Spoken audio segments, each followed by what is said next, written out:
But here's the twist. That period of time that I just referred to, where I said that Muslims were conquering the whole swath of the Roman Empire, we have actually undone that. We've undone that conquest. And here's how we've done it.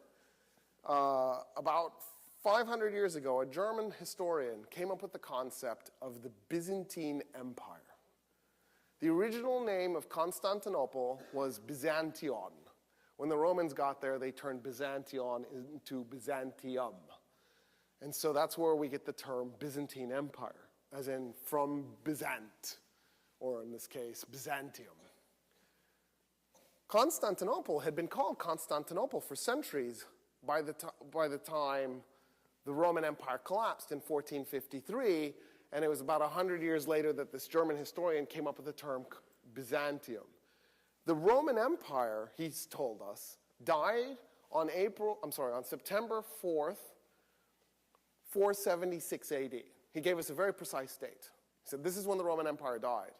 So then when the Roman Empire was conquered by the Ottoman Empire on May 29th, 1453, it wasn't the Roman Empire that the Ottoman Empire conquered. It was the Byzantine Empire. Something that never existed.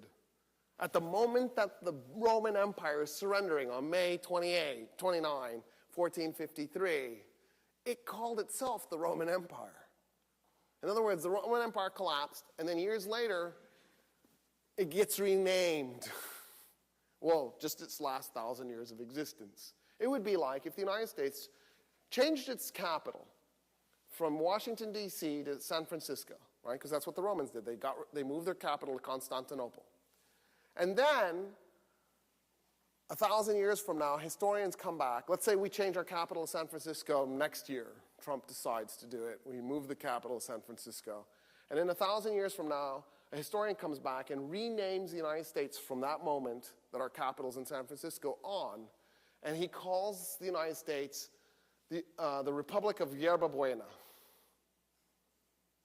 which you all love. Yeah, sorry, it's just mint. It's mint. Everybody loves mint. That was the original name of San Francisco. That's how I came up with that. For those of you who are wondering what I was really implying. Well, right? San Francisco was called Yerba Buena at the time that the United States invaded it and conquered it, and then went, this is a terrible name. Good mint? Or good herb? Who would call a city that? And then flip the name to San Francisco because it sounded cooler. I have to admit, I kind of agree. But do you see what I mean? Like, it's weird. Like, wow, you're going back and resurrecting this old name? We don't use it anymore. And you're calling the whole republic after that weird name that doesn't get used anymore? Where did this come from? And here's where it came from. I told you it was a German who came up with this. In 476 AD, there was a German named Odovaker. Isn't that a cool name? Odovaker. And Odovaker had decided that he was going to take over Italy. That's tough for the Roman Empire, though, because Italy was like the symbolic core of the Roman Empire. For all intents and purposes, the Roman Empire's capital was in Constantinople. It did have a secondary capital in Ravenna, and it had two emperors. There was the emperor in the east and the emperor in the west. The emperor in the east was Emperor Zeno, and the emperor in the west was this guy named Romulus Augustus.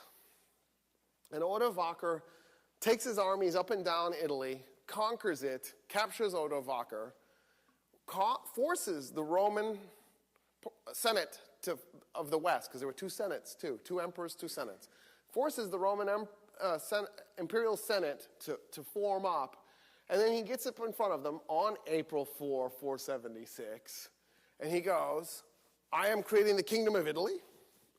I am the new king. He didn't say, and I'm taking it out of the Roman Empire. No, Italy will remain as part of the Roman Empire. I'm just the new king. I'm just the German king of the kingdom of Italy, which is still in the Roman Empire. But now there's no need to have a Western Roman emperor. So he tells Romulus Augustus, who I think was like 16, take off your robe. He had a purple robe. He takes it off. The Senate agrees to this. They vote for this to happen. They take off the robe. They stick it in a box.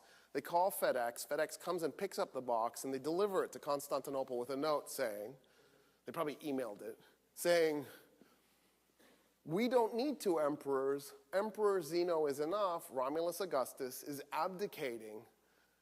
In effect, what happened on September 4, 476, is the Roman Empire sort of reunified. It switched back to having one capital, one emperor.